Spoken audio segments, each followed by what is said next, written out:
हाँ जी दोस्तों, नमस्कार। स्वागत है आप सभी का स्टडी हंगर्स पर। सब्सक्राइब करें स्टडी हंगर्स को और पास में ही लगे बेल आइकन को दबाएं, जिससे आने वाले लेटेस्ट वीडियो के अपडेट आप सभी को मिलते रहें। चलिए, तो आज के इस वीडियो में हम आपसे डिस्कस करते हैं जो हमने एक कोर्स लॉन्च किया है KVS PRT 2020 के लिए। उसी में आज ये पहला वीडियो है GS स्पेशल का, और हमारा साइंस का जो है वो अलग से वीडियो चल ही रहे हैं, तो आप उन्हें रेगुलर देखा करिए और अपने दोस्तों में शेयर कर दिया करो जो भी KVS की तैयारी कर रहे हों। तो आज के इस वीडियो में मैं आपसे डिस्कस करने वाला हूँ जो इम्पोर्टेंट क्वेश्चंस हैं GS से रिलेटेड, जो पिछली परीक्षाओं में आए हुए हैं और जिनके आने की पॉसिबिलिटी है। और देखिए, इसी सीरीज में जैसे कि साइंस स्टार्ट हो गया है, GS हो गया है, कुछ ही दिनों में आपको हिंदी का देखने को मिलेगा। यानी कि ओवरऑल जितने भी सब्जेक्ट हैं वो पूरे के पूरे ओवरऑल आपका एक कंप्लीट कोर्स आपको देखने को मिलेगा। ठीक है, चलिए तो स्टार्ट करते हैं आज की इस वीडियो को। सबसे पहला क्वेश्चन है, किस वेद को भारतीय संगीत का जनक कहा जाता है? क्या पूछा जा रहा है? भारतीय संगीत का जनक कहा जाता है किस वेद को? ऑप्शन दिए हुए हैं ऋग्वेद, यजुर्वेद, सामवेद, अथर्ववेद। देखिए, इसका आंसर हो जाएगा सी, सामवेद। तो भारतीय संगीत का जो जनक कहा जाता है वो कहा जाता है सामवेद को। और यहाँ पर मैं आपको बताना चाहूँगा कि जो स्वर के जो 7 स्वर हैं, है ना, सुर हैं जो संगीत के, सा रे गा मा पा धा नी, ये किससे निकले हुए हैं? तो जिनकी चर्चा जो की गई है वो सामवेद में की गई है। इसको आप ऐसे भी ट्रिकी बेस में याद कर सकते हैं कि शाम के समय हम क्या हो जाते हैं, बोर हो जाते हैं। तो शाम के समय हम बोर हो जाते हैं तो मोबाइल में ईयरफोन लगा के क्या क्या सुनते हैं? हम संगीत सुनते हैं। ठीक है, तो शाम को क्या सुनोगे? संगीत सुनोगे। अब देखो, यहाँ पर एक आध पॉइंट मेरे माइंड में आ रहा है तो मैं आपको बता देता हूँ। देखिए, यजुर्वेद एक ऐसा वेद है जो गद्य व पद्य दोनों में है। ठीक है, तो परीक्षा में आपसे पूछा जाए कि गद्य और पद्य में कौन सा वेद है, तो यजुर्वेद। ठीक है, ऋग्वेद, तो ऋग्वेद में अगर सॉरी अथर्ववेद सॉरी अथर्ववेद में यदि मैं आपसे बात करूं तो अथर्ववेद एक ऐसा है जिसमें जादू, टोना, साप, वशीकरण, ये सभी चीजों के बारे में जो चर्चा की गई है वो किसमें की गई है? अथर्ववेद में। ठीक है, और भगवान का जो वामन अवतार बताया है, वामन अवतार जो लिया था भगवान ने, जिसमें 3 पगों में उन्होंने क्या कर दिया था? पूरी पृथ्वी को नाप दिया था। तो जिसका जो चर्चा की गई है वो किसमें की गई है? ऋग्वेद में। कुछ ये एक्स्ट्रा फैक्ट थे जो मैंने आपके साथ डिस्कस किए हैं। अगला क्वेश्चन है, सिंधु घाटी सभ्यता का उत्तरी बिंदु कौन सा है? यानी कि उत्तरी स्थल कौन सा था? सुतकागेडोर, आलमगीरपुर, मांदा, दाइमाबाद। तो देखिए, इसके लिए पहले मैं आपको समझाता हूँ अच्छे तरीके से। एक डायग्राम में प्रिपेयर करता हूँ आपके लिए, तो आपको अच्छे से क्लियर समझ आएगा। देखिए, ये जो स्थिति है कुछ इस प्रकार की, यहाँ से ये जो प्रवाहित हो रही है वो सिंधु नदी प्रवाहित होती है। ठीक है, अब मैं बात करूं आपसे तो इस प्रकार से सिंधु घाटी जो सभ्यता थी वो इस प्रकार से 4, जब इसकी स्पेशल वीडियो आएगी हिस्ट्री में अलग से तो बात करेंगे। अभी फिलहाल हम चारों दिशाओं के लिए बिंदु बना लेते हैं और मैं चारों आपको बता देता हूं। देखो, इसका जो पूर्वी बिंदु था, तो पूर्वी बिंदु था वो था आलमगीरपुर, यूपी में। कहां पर था पूर्वी बिंदु? आलमगीरपुर, यूपी में।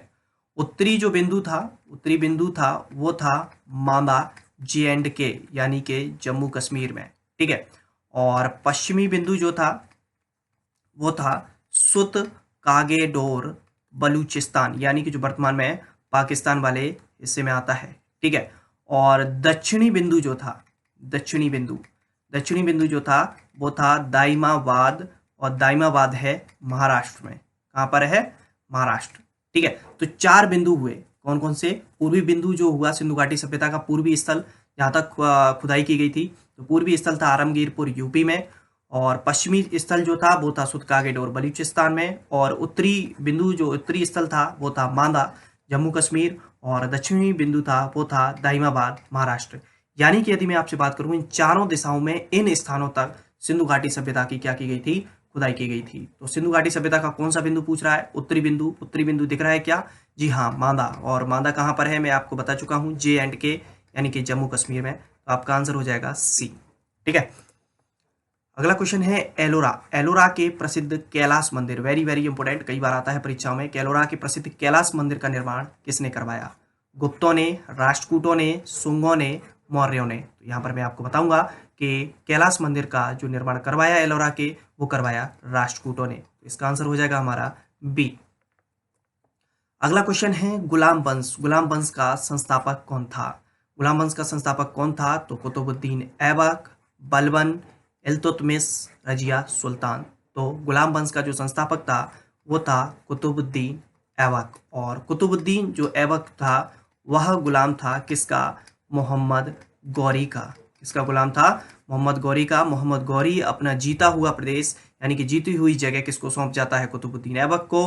और यह था एक गुलाम, इसी वजह से दिल्ली सल्तनत स्टार्ट होती है। यहाँ से क्या स्टार्ट होती है, दिल्ली सल्तनत। और उसमें सबसे पहला जो वंश स्टार्ट होता है वो होता है गुलाम वंश, यानी कि स्लैब डायनेस्टी, जिसका संस्थापक था कौन, कुतुबुद्दीन ऐबक।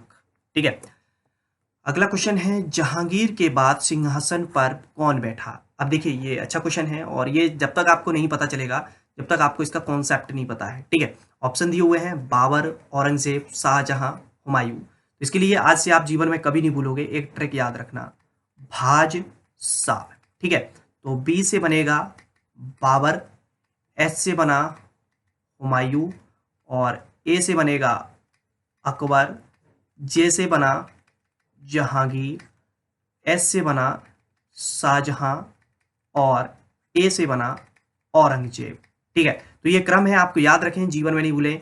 ये लोगों को जो हुए थे, मुगल काल के जो लोग हुए, जितने भी शासक हुए, वो उन्होंने अपने को जो उपाधि दी वो कहलाते थे बादशाह। क्या कहलाते थे, बादशाह। और दिल्ली सल्तनत के जो लोग थे, जो शासक थे, वो थे सुल्तान। ठीक है, तो बादशाह से याद रख सकते हो बादशाह।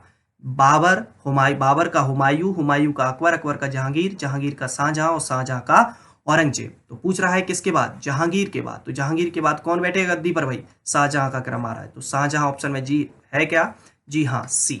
हमारा 5 का आंसर हो जाएगा सी।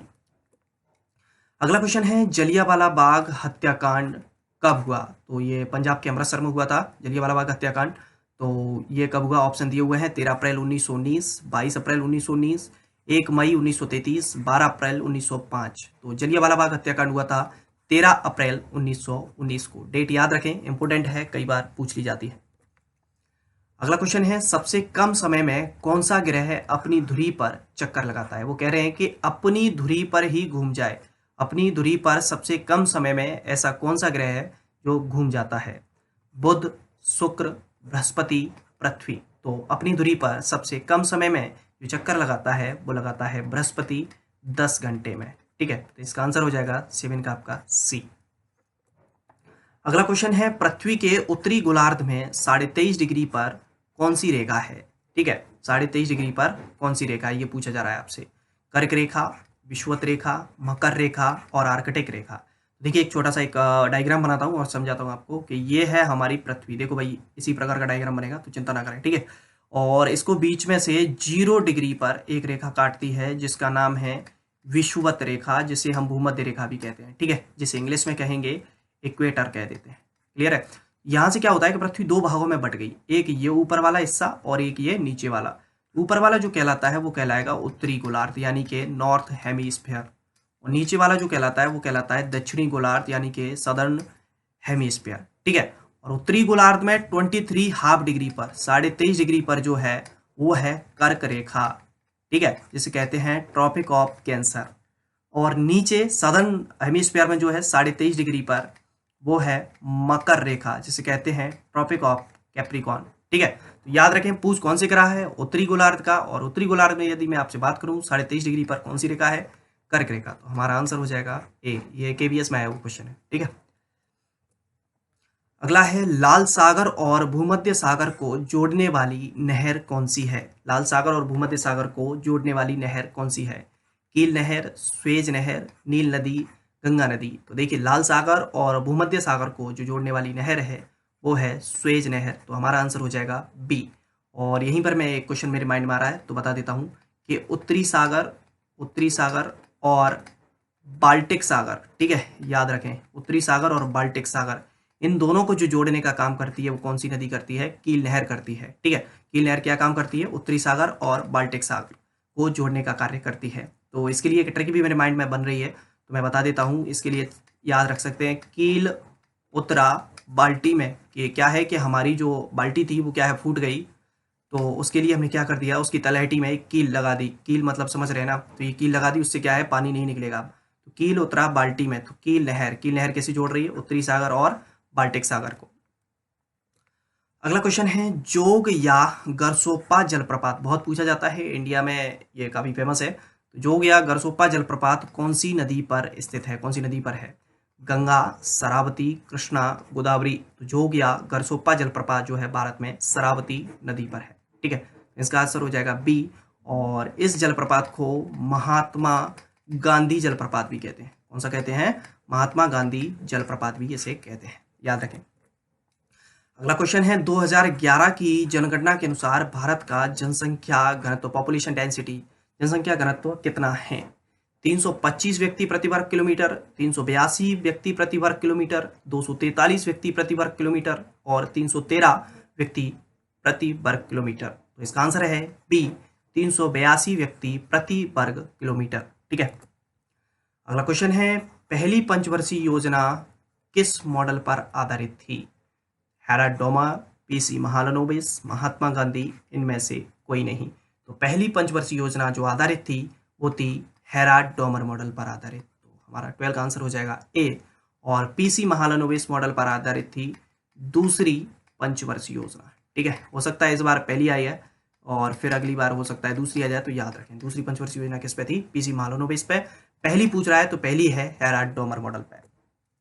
अगला क्वेश्चन है रिजर्व बैंक ऑफ इंडिया के प्रथम गवर्नर कौन थे? पूछा जा रहा है कि आरबीआई जब एस्टेब्लिश हुआ था तब उसके फर्स्ट गवर्नर कौन थे? Sir Osborne Smith, Shaktikanta Das, CD Deshmukh, इनमें से कोई नहीं। तो रिजर्व बैंक ऑफ इंडिया के प्रथम गवर्नर थे सर ऑसबोर्न स्मिथ। तो इसका आंसर हो जाएगा ए।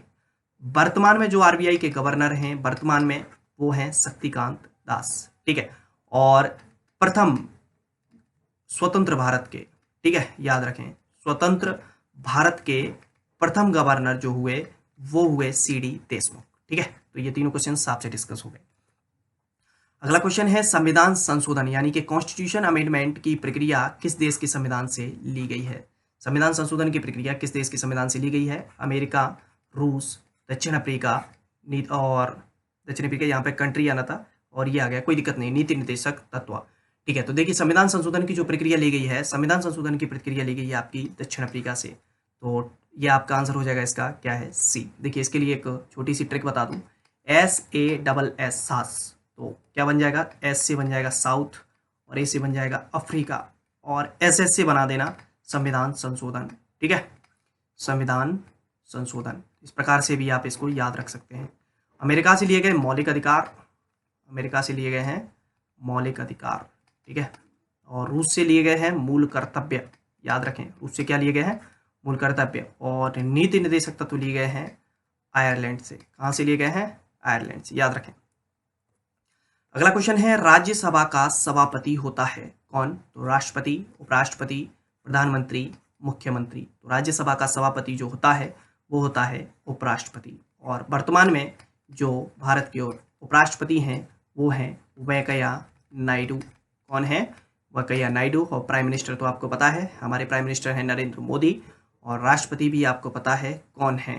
राष्ट्रपति के लिए आप ऐसा करें, मुझे बताएं कमेंट के माध्यम से कि वर्तमान में भारत के राष्ट्रपति कौन है। ठीक है, चलो इसके लिए थोड़ी सी हिंट देता हूँ, कई लोग नए हों, वैसे तो पता ही होगा। हाँ, अभी हाल फिलहाल क्या चल रही है? रामायण चल रही है, तो लगभग नाम उसी में से किसी एक पात्र के आधार पर है।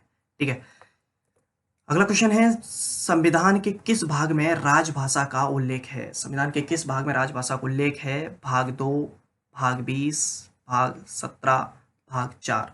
तो संविधान के भाग 17 में राजभाषा का उल्लेख है, अनुच्छेद 343 से 351 तक।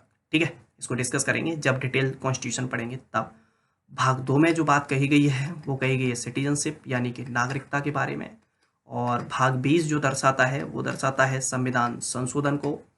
और भाग 4 में जो बात कही गई है वो कही गई है नीति निर्देशक तत्व। ठीक है, याद रखें। अगला हम बात कर रहे हैं संविधान का 92वां संविधान संशोधन किस वर्ष हुआ? 1992, 2003, 1976, 1980।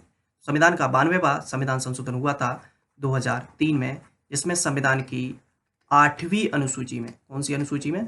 8वीं अनुसूची में 4 भाषाएं जोड़ी गई। कौन कौन सी? तो BDMS, तो बोडो, डोगरी और मैथिली और संथाली। ठीक है, याद रखें, ये आपके काम का क्वेश्चन है। तो 92वां संविधान संशोधन 2003 में हुआ, जिसमें संविधान की 8वीं अनुसूची में 4 भाषाएं और ऐड की गई, बोडो, डोगरी, मैथिली, संथाली। वर्तमान में जो संविधान की 8वीं अनुसूची में भाषाओं की संख्या है वो है 22। अगला क्वेश्चन है संयुक्त राष्ट्र के प्रथम महासचिव कौन थे? प्रथम महासचिव कौन थे? डैग हैमरशोल्ड, त्रिगवेली, बान की मून, इनमें से कोई नहीं। तो संयुक्त राष्ट्र के प्रथम महासचिव जो थे वो थे त्रिगवेली, जो कि नॉर्वे के थे। कहाँ के थे? नॉर्वे के। तो इसका आंसर हो जाएगा बी। और संयुक्त राष्ट्र के वर्तमान महासचिव जो हैं वो हैं आपके एंटोनियो गुतरेश। कौन है? एंटोनियो गुतरेश, जो कि पुर्तगाल से हैं। कहाँ से हैं? पुर्तगाल से। अगला क्वेश्चन है, बैडमिंटन के क्षेत्र में कौन सा पुरस्कार दिया जाता है? Amrit Diwan Cup, Thomas Cup, Narang Cup, उपरोक्त सभी। देखिए, बैडमिंटन के क्षेत्र में जो पुरस्कार दिए जाते हैं वो उपरोक्त सभी ये दिए जाते हैं। तो अमृत दीवान कप भी बैडमिंटन के क्षेत्र से संबंधित है, थॉमस कप भी और नारंग कप भी। इसके लिए हाँ, आप एक चीज़ देख सकते हैं कि जितनी भी स्पोर्ट्स से रिलेटेड जितने भी जो कप और टूर्नामेंट्स जो भी होते हैं उसके लिए मैंने एक स्पेशल वीडियो बनाया हुआ है, तो आप उसे जाकर देख सकते हैं। ठीक है। अगला क्वेश्चन है, जीएसटी का फुल फॉर्म क्या है? जीएसटी का फुल फॉर्म क्या है? Goods service tax, global service tax, goods sample tax, grow super tax. तो इसका फुल फॉर्म है गुड्स सर्विस टैक्स। ठीक है। वस्तु सेवा कर, क्या बोलेंगे जैसे? वस्तु सेवा कर, जिसे भारत में लागू किया गया 1 जुलाई 2017 से। ठीक है। तो जीएसटी डे कब मनाया जाएगा? 1 जुलाई को मनाया जाएगा। ये कुछ इंपॉर्टेंट क्वेश्चन थे जिनको मैंने आपसे डिस्कस किया। वीडियो को लाइक नहीं करते हो, बिल्कुल गलत बात है ये। वीडियो को लाइक किया करो, दोस्तों में शेयर किया करो, और चैनल पर नए हो तो सब्सक्राइब कर लिया करो। चलिए, थैंक यू। जय हिंद, जय भारत।